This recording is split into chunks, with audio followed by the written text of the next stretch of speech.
And hello YouTube, this is Thomas Judge back once again with another YouTube reading guide series. Today is the seventh and last of my videos walking through the chronological sequences of Year 1 comics published by DC. To create this reading guide, I read the 157 floppy issues that had the DC Year 1 branding in its various forms and permutations, as well as a bunch of other stuff besides. And I've used that knowledge to build the internet's most detailed reading guide of DC Year 1 comics.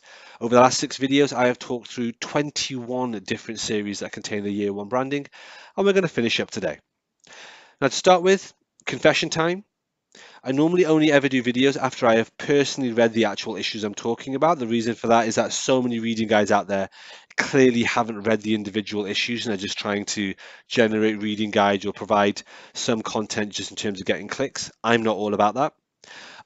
Instead, I read over 3,500 issues to make my new 52 guide, over 900 issues when I made my Top Cow guide, and I'm currently about 300 to 400 issues into the 1,000 issues I'm reading for my Superman guide.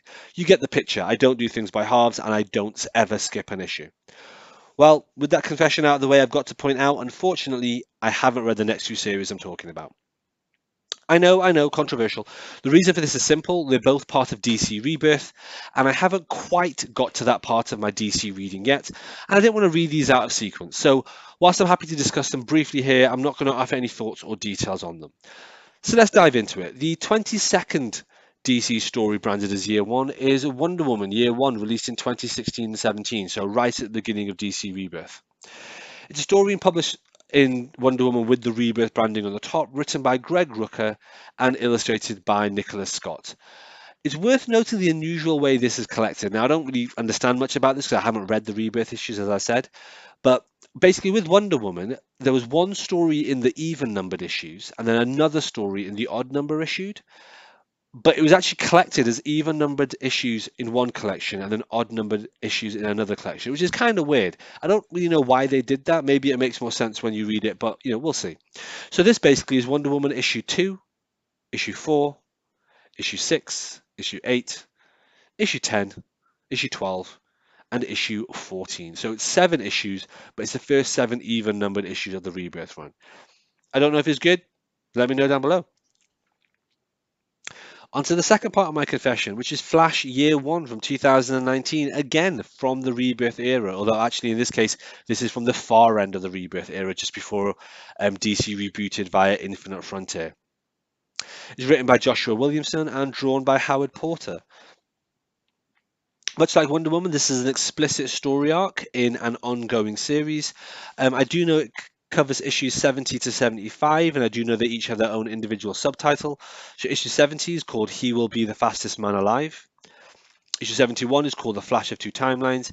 Issue 72 is called Slowest Man Alive. Issue 73 is called Flashback. Issue 74 is called Crossroads. And issue 75 is called Future Flash.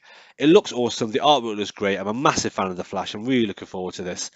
Within the next 12 months or so, I will have my DC Rebirth guide on this channel.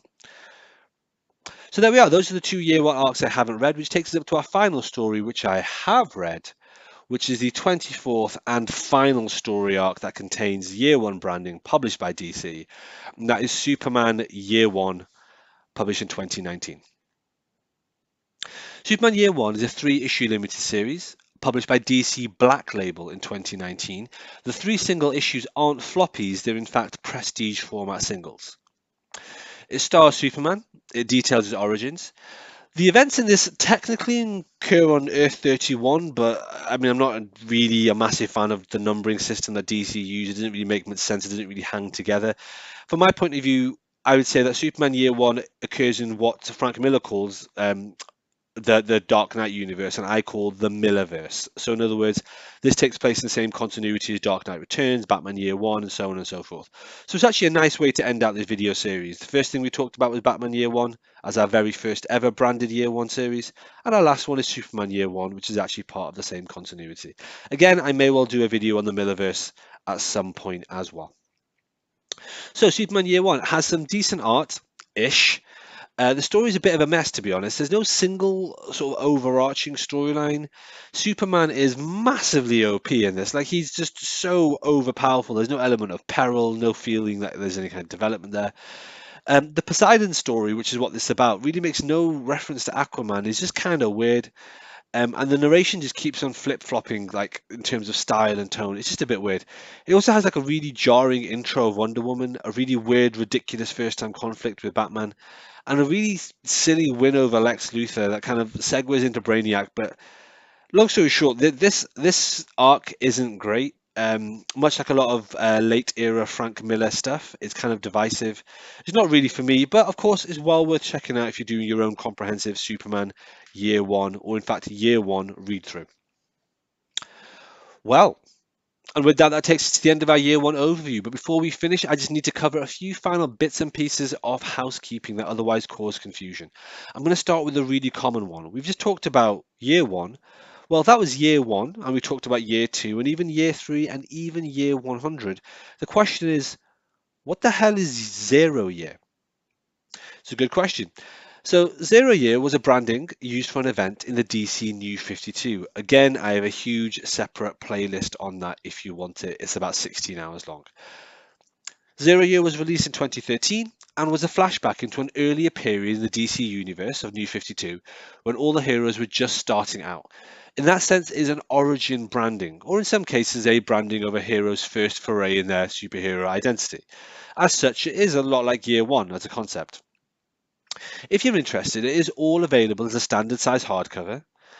And this standard size hardcover collects the following issues, which I may as well talk through. There's no particular reading order here. I'm just going to tell you them in alphabetical order, but I'll just give you an idea of what's in there and what I think of them. So, in alphabetical order, we've got Action Comics 25, decent story. It also has a backup story within this single issue, which is back in the normal continuity, which is a bit confusing. Batman issue 24. To be honest, this is mainly the origin of the Joker. And then we have Batman issue 25, which does end by leading into the 0 year event of the Batman series, which continues for 7 more issues. Batgirl 25. This is a good story. Batman Annual number 2. Batman issue 23.2, which is actually part of Villains Month in the New 52. And this stars the Riddler's origin. Batwing 25, that's a pretty weak story.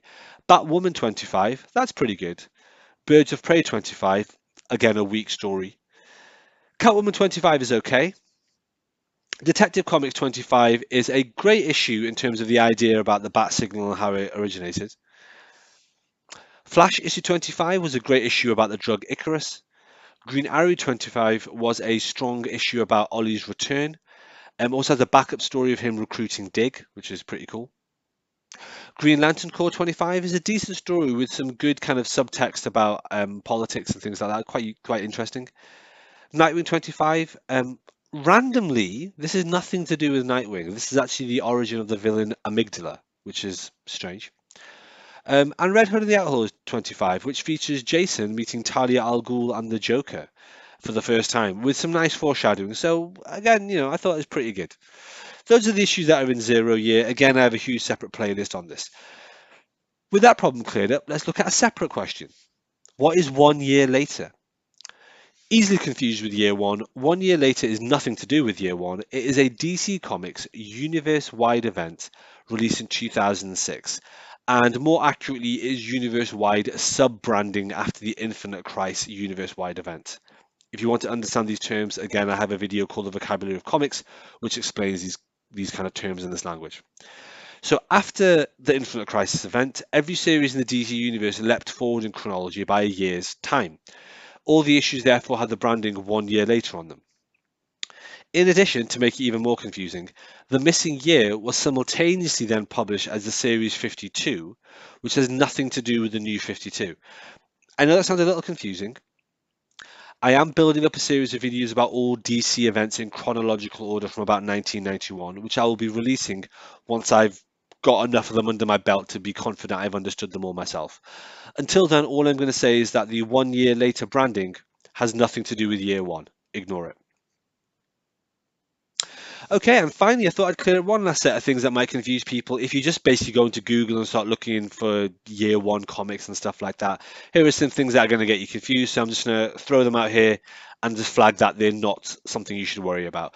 Firstly, if you're looking at DC Comics, there is a series from 2008 to 2009 called Year None. or more accurately, Ambush Bug, Year None.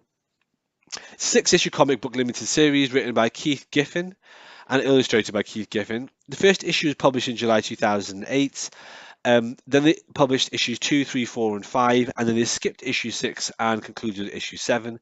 That's an indication of what this comic is like. It's incoherent, it's meant to be goofy and quirky and fun, and it's basically terrible. I wouldn't recommend it. But there you are. Don't read it as part of your year one reading. It has nothing to do with that. It's weird, random, non sequitur stuff. With that DC series out of the way, I'm going to give you a quick lowdown of comics published by people who aren't DC but still have year one in the title. Don't get confused by these. Feel free to read them if you want, but they shouldn't form part of a DC year one read through. First of all, Marvel. Marvel has 2 comics branded as year one. One of them is Punisher year one, which actually is pretty good. I would recommend reading this just for fun. It's great. And it also has Spider-Man Doc Octopus year one, which is also a limited miniseries. Please don't confuse the fact that Marvel released both Chapter 1 and Year 1. Sorry, Chapter 1 and... What am I talking about? Season 1. Chapter 1 and Season 1 is another line of branding that Marvel does, but it's nothing to do with Year 1. Don't worry about it. Okay, moving on to a different publisher, 2000 AD. They have released Judge Dredd Year 1. Ignore it. It's nothing to do with DC, obviously. And finally, Dynamite have also released The Shadow Year 1 as a year one story for that particular character, and then Green Hornet year one. In fact, that was a maxi series, so there's 2 volumes of this. Again, whilst they're year one branded, they are year one stories, but they're not part of DC year one, so I'm not talking about them during this DC overview. All right, that's 7 videos in, 24 branded DC Year 1 series. Hopefully that helped. Hopefully that showed you a few things you weren't aware of. Please comment down below. Let me know if it's shown you anything that you weren't aware of, if it's opened your eyes to any new series you hadn't heard of before. And if there's anything I missed, please give me a shout in the comments below, and I will just pin you a tweet so we can share that knowledge amongst the community. So that, ladies and gentlemen and others, is the end of the video guide series. Let me know what you think, and I'll catch you all next time.